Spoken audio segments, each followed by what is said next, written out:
Ladies and gentlemen of the jury, I present to you Scrub Zero. So, the big news from yesterday is that Kyrie Irving has been traded to the Dallas Mavericks, which is going to be interesting to see how that dynamic works. They now have a point guard due to the Mavericks, which means someone who can handle the ball and run the offense. So now Luka can play more off ball, at least he should. Not saying he should just be exclusively off ball, but I think he's too much on the ball for what him and the team needs. So let him play, because we saw last year with Jalen Brunson was on the team, how well they were playing when he played off the ball and let Jalen do the heavy lifting in that regard. So I think that's the formula they should use. The Nets got back Spencer Dinwiddie, Dorian Finney-Smith, first, and I think multiple second-round picks. I mean, this wasn't the best trade package out there, but the expectation is that Kyrie will ultimately re-sign with the Dallas Mavericks, which is part of the reason why that deal was the deal taken. Because who would trade for a rental, considering how much the Nets have lowered his value because of all the nonsense they did, and two, knowing what he's looking for, he wants a 4-year deal.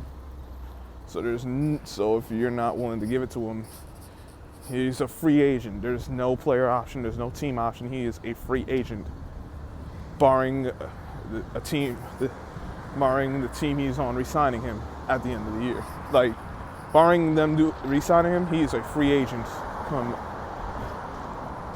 July 1st. So it's a move they need. It should help out the Mavs.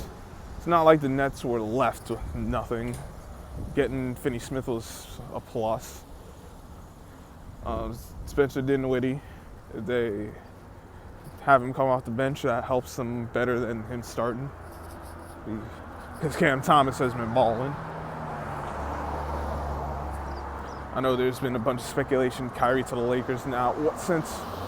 And some of these other teams. Now, remember, a big part of this was would whoever picked him up sign him long term. Whether you do it now, whether they do it before the extension deadline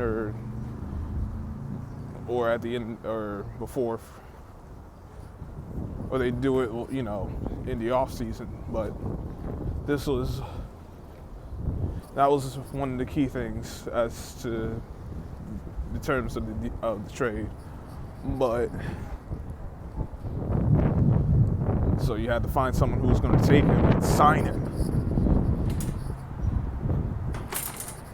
But the Nets can still make it happen depending on the availability of everyone and if they choose to make any other moves before the deadline hits. KD should be coming back from his injury, so they got a shot. I still don't trust Sean Marks. He's a bum.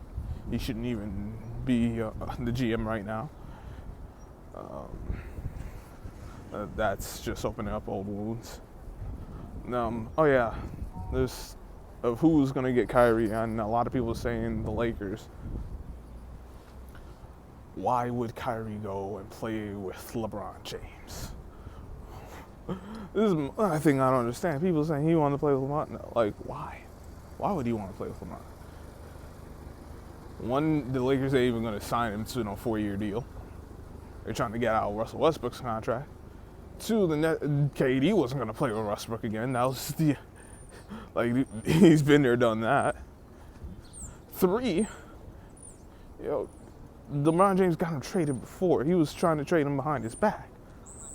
And when Kyrie got wind of that, he's like, "Nah, I'm through here. I'm not gonna deal with this. Get me out of here." And he went to Boston. And in that situation didn't. He got injured there. Then he got the surgery and got the screws put in his leg, and the screws were bad, and he got infected. And that kind of set him back. Otherwise, he would have been back that year, the first year. Then the following year, there's just a disagreement of philosophies between him and Tatum and Brown, and that didn't work out. They got bounced out in the second round, and because of how Boston went about that, he said, "All right, I'm out of here." The dynamic they had didn't work, and he did not want to be a part of a dynamic that wasn't going a non-cohesive, like they couldn't get on the same page, and they were going to be on the same page. Why stick around? So he goes to Brooklyn, yada yada yada. The whole situation with the pandemic and whatnot. Only thing I had an issue with him with was just leaving the team to go to his sister's party or get together, whatever it was.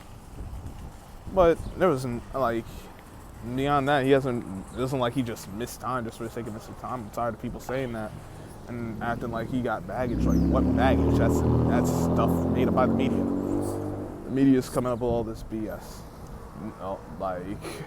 Kyrie just want to be left alone to play basketball. Really, him and Kyrie and KD should have been on the Knicks, but the Knicks didn't want Kyrie because because James Dolan is a bunch of morons. He's a moron. And there's several things I could say about James Dolan, but I'll leave it at he's a moron. Now,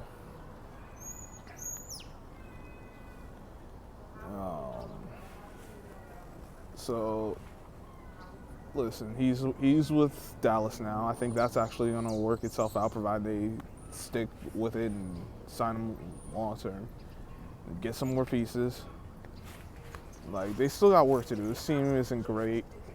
They still don't play defense, but one, who does play defense in today's NBA, and two, he doesn't make it any worse. It's not like they were playing defense before he got there. So, but I think it's going to be an interesting dynamic. I think it'll help out Luka Doncic, certainly. I think also being with J. Kidd, there's things that,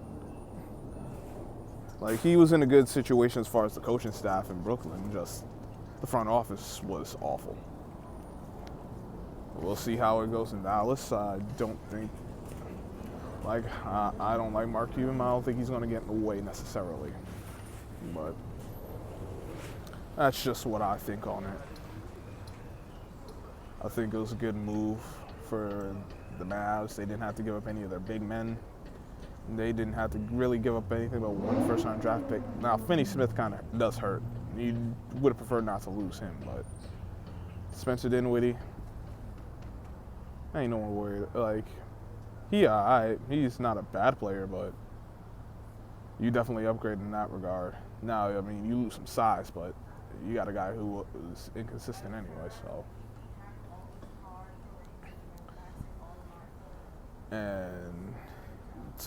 And now LeBron's stuck at the altar with nothing, which is I find funny. Like, bro, he wasn't gonna play with LeBron. LeBron got him traded years ago. Why that? Like, LeBron was trying to get him traded years ago. He said, "All right, you want me gone? I'll go." Why would he go play with LeBron now? And LeBron ain't much time left for him either. Once he breaks that record, the Lakers, he's expendable. He holds no further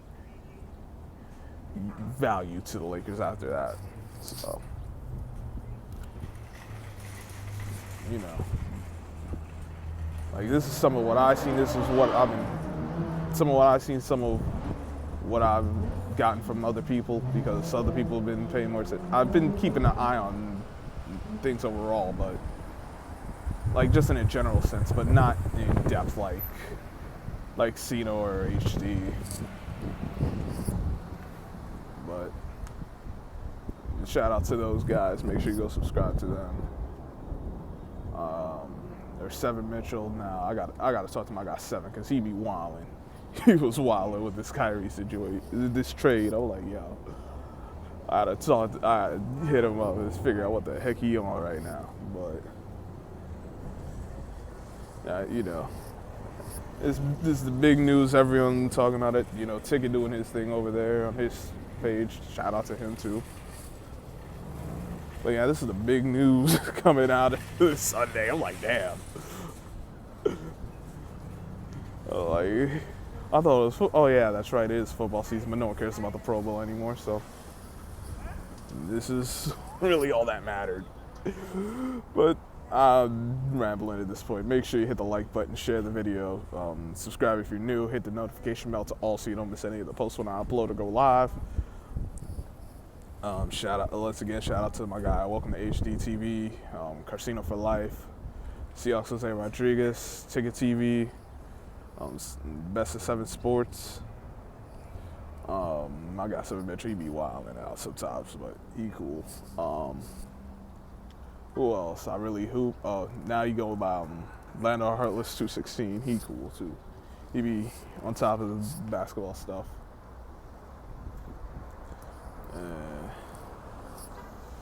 So make sure you go subscribe to all of them guys. Anyone who I ain't mentioned, I apologize. I appreciate y'all too. Till next time, I'm Scrubs here. I'll catch y'all on the flip side.